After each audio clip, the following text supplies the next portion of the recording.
В Республиканском музее изобразительных искусств создадут фильм о народном художнике Федоте Сычкове. Проект вошел в число тех, что поддержал Владимир Путин. Президент подписал распоряжение о присуждении грантов в области культуры и искусства. Его обладателем стала директор музея Людмила Нарбекова. О первых сценарных задумках наш корреспондент.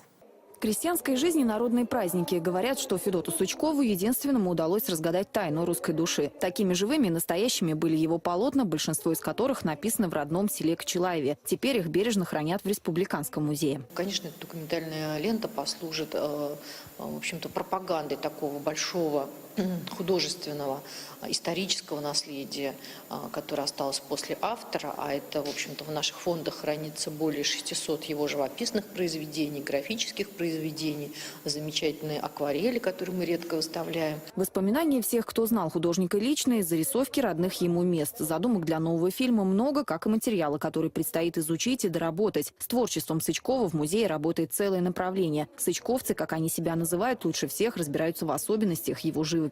Он был буквально влюблен вот в этот окружающий мир русской деревни.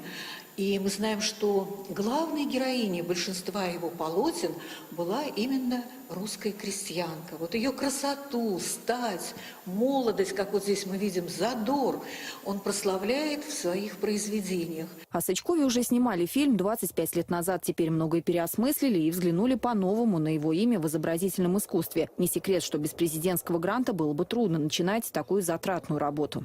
Часть съемок проведут в Кочелаеве, селе, где родился и вырос художник. Кстати, за стеклом хранятся и редкие кадры. Вот фотография тех самых мест.